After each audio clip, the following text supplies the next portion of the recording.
কি সে ফারজানা? একটা খুশির খবর আছে। কি? ওই যে কয়েকদিন আগে আমি উপজেলা ব্যাংকে চাকরির লেগে একটা ইন্টারভিউ দিয়েছিলাম না, ইন্টারভিউতে আমি পাস করছি। আলহামদুলিল্লাহ আলহামদুলিল্লাহ, এটা তো অনেক খুশি সংবাদ। ম্যানেজারে কিছু টাকা দিলেই চাকরিটা হয়ে যাবে। তো কয় টাকা লাগবে? 5 লাখ টাকা। 5 লাখ টাকা? আমার পোলা ছোট একটা চায়ের দোকান দিয়ে সংসার কোন রকমে চালায়, ওই এত টাকা কই পাইবো? ঠিক আছে ফারজানা, আমি এত টাকা জোগাড় করতে পারবো না। আমি তো বিয়ের পর থেকে তোমার কাছে এই পর্যন্ত কোনোদিন কিছু চাই নাই। যা খাওয়াইছো তাই খাইছি, জানলে রাখছো আমনে রইছি।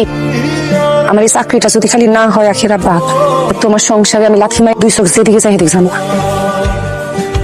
তোর জমি আমার পছন্দ হয়েছে, দাম কত দিতে হবে সেটা বল। রাস্তার ঘরের জমি তো দাম একটু বেশি, আপনি জানেনই। 2 লাখ করে কাঠা দিয়েন। তো বেটা তোর মাথা খারাপ নাকি? এইসব রাস্তার পাশের জমির কোনো বেল তোর আমি 1 লাখ টাকা কাঠা দেবো, বিক্রি করবি কিনা চিন্তা করে আমার জানি। চিন্তা ভাবনা করানোর কিছু নাই, টাকাটা আমার খুব প্রয়োজন। ঠিক আছে, দলিল পত্র কি কি আছে সব নিয়ে সুবিশায় রেজিস্টার করে 9 টাকা নিয়ে যা। টাকা জোগাড় করে ফেলাইছো? এই জায়গায় 5 লাখ টাকা আছে, ব্যাংক ম্যানেজারে দিয়া চাকরিতে জয়েন করে হলো। 5 লাখ টাকা? অল্প সময় এতগুলো টাকা কেমনে জোগাড় করলি?